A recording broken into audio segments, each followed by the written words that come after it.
দর্শক, খুলনার খবরের ফেসবুক লাইভে আপনাদের সবাইকে স্বাগতম। এই মুহূর্তে আমি অবস্থান করছি খুলনার ফেরিঘাট মোড়ে যে পেট্রোল পাম্প আছে সেই পেট্রোল পাম্পে।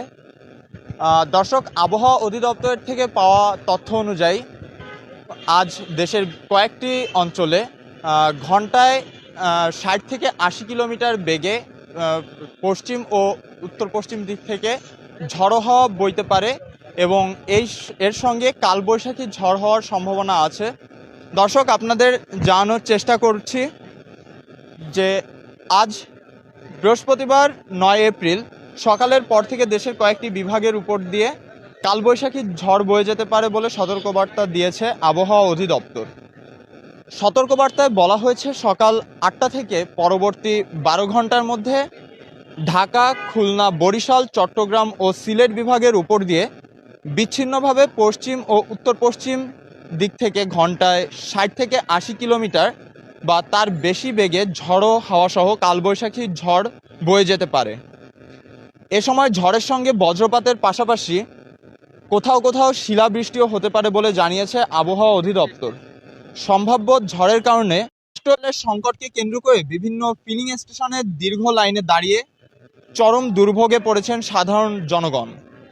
বৃহস্পতিবার সকাল থেকে শুরু হওয়া ঝড়ো হাওয়া ও ভারী বৃষ্টির মধ্যে মোটরসাইকেল ও প্রাইভেট কার চালকদের ঘন্টার পর ঘন্টা লাইনে অপেক্ষা করতে দেখা যাচ্ছে, যার ফলে তারা যেমন তাদের মূল্যবান সময় অপচয় করে এই লাইনে দাঁড়াচ্ছেন, তেমনি কিন্তু এই ঝড়ো হাওয়া ও বৃষ্টির মধ্যে তারা কিন্তু প্রচণ্ড দুর্ভোগের শিকার হচ্ছে। দর্শক, আসুন আমরা কথা বলবো কয়েকজন বাইকারদের সঙ্গে, আসলে তাদের এই দুর্ভোগের সম্পর্কে তাদের কাছ থেকে আমরা জানবো।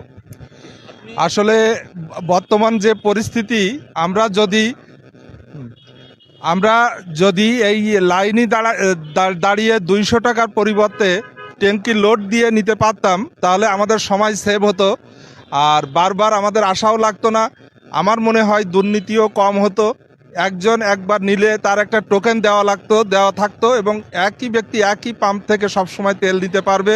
আমার ধারণা এটা হলে অনিয়ম বা দুর্নীতি একটু কম হতো। Thank you. আমি দাঁড়িয়ে আছি প্রায় 1 ঘন্টার ঊর্ধ্বে, প্রায় 1.5 ঘন্টার কাছাকাছি। এই বৃষ্টির মধ্যে যে বর্তমানে যে আবহাওয়া, এই আবহাওয়ার মধ্যে আসলে আপনাদের কেমন দুর্ভোগের সৃষ্টি হয়েছে? এটা দুর্ভোগ মানে পুরোটাই ভিজে গেছি, এটা তো দেখেই বোঝা যাচ্ছে, দুর্ভোগ তো চরম। তো এটা যদি ট্যাঙ্কি লোড করে পেতাম আমরা তাহলে বারবার আমাদের আসতেও হতো না। এটাই হচ্ছে মানে আমাদের আশা আকাঙ্ক্ষা যে আমরা যাতে ট্যাঙ্কি লোড করে তেল নিতে পারি। Thank you.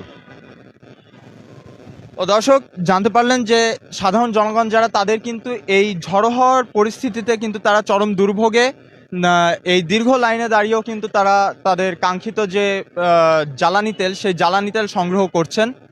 আসুন আমরা আরও কয়েকজনের সঙ্গে কথা বলবো। জি, আপনি এখানে কতক্ষণ যাবত দাঁড়িয়ে আছেন? বেশি না, 15 মিনিট। আচ্ছা, এই যে বর্তমানে যে আবহাওয়া এত মানে সম্পূর্ণ, এই সম্পূর্ণ আবহাওয়ার মধ্যে আপনি আসলে কেমন মানে কতটুকু ঝামেলা পোহাচ্ছেন এবং তেল নেওয়ার জন্য যে এই সুদীর্ঘ লাইন, এই বিষয়ে আপনি বলবেন? আসলে বিষয়টা হচ্ছে যে আমরা যদি ডিসিপ্লিনভাবে নিতে পারি তাহলে এটা কোনো সমস্যা না। যখনই ইনডিসিপ্লিন হয় তখনই ঝামেলাটা হয়। তেল পাওয়া যাচ্ছে, একটু ধৈর্য ধরতে হয়, এইটুকুই, আর ডিফারেন্স কিছু নেই।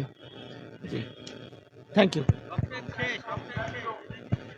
দর্শক, জানতে পারলেন বর্তমানে যে জ্বালানি তেলের যে সংকট চলছে, সেই সংকটের ফলে কিন্তু সাধারণ জনগণ চরম ভোগান্তির শিকার হচ্ছেন এবং আজকে সকাল থেকে যে আবহাওয়ার পরিস্থিতি, তাতে কিন্তু জনগণরা কিন্তু প্রচুর দুর্ভোগের শিকার হচ্ছেন।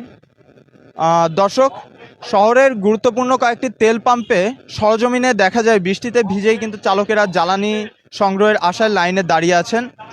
অনেকেই জানান প্রয়োজনীয় কাজে বের হতে না পারার আশঙ্কায় বাধ্য হয়ে প্রতিকূল আবহাওয়ার মধ্যেও লাইনে থাকতে হচ্ছে তাদের।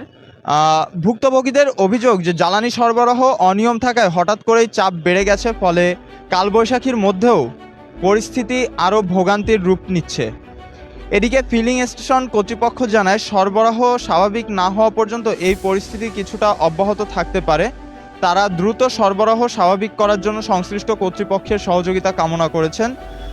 আর চালকরা দাবি করেছেন দ্রুত জ্বালানি সরবরাহ নিশ্চিত করা না হলে জনভোগান্তি আরও বাড়তে পারে। দর্শক, এতক্ষণ আমাদের সঙ্গে থাকার জন্য আপনাদের সবাইকে ধন্যবাদ। আমরা এতক্ষণ জানানোর চেষ্টা করছিলাম যে খুলনার পার হাউস যে পেট্রোল পাম্প, সেই পেট্রোল পাম্প থেকে জনগণের দুর্ভোগ। আপনাদের সঙ্গে এতক্ষণ আমি ছিলাম আবু হুরায়রা এবং ক্যামেরাম্যান রাসেল জমাদ্দার। খুলনার খবর, খুলনা।